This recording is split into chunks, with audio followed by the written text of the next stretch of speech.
బయట సిటీలో పనిచేస్తున్నప్పుడు నాకు నా రూమ్మేట్కి ఒక నెల అసలు టైం దొరికేది కాదండి వంట వండుకోవడానికి. ట్రయల్ బేసిస్ కింద ఒక 20 ఏళ్ల కుక్కుని పెట్టుకున్నాం. ఈ ముసి నవ్వుల మినీ మహాలక్ష్మి వంట మాత్రం చాలా డిఫరెంట్గా ఉండేది. ఆలుగడ్డ కూరేమో కోల్గేట్ పేస్ట్ లాగా, బెండకాయ కూరేమో మన క్యామ్లిన్ గమ్ములాగా ఉండేది. ఏమన్నా అంటే మేము హల్వాయ్ ఫ్యామిలీ నుంచి వచ్చాము అని చెప్పేది.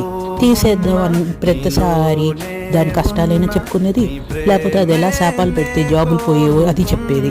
దాని మీద భయంతోనో, భక్తితోనో, ప్రేమతోనో, దేంతోనో దాని తీబుద్ధి నాకేసేది కాదు. నా రూమ్మేట్ ఏమో అల్టిమేటం ఇచ్చేసింది.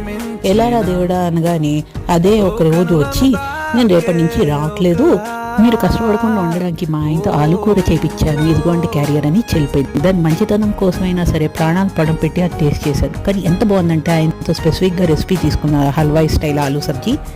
కింద లింక్ పెట్టాను, మీరు కూడా చూడండి, లైక్ చేయండి, మన ఛానల్కి సబ్స్క్రైబ్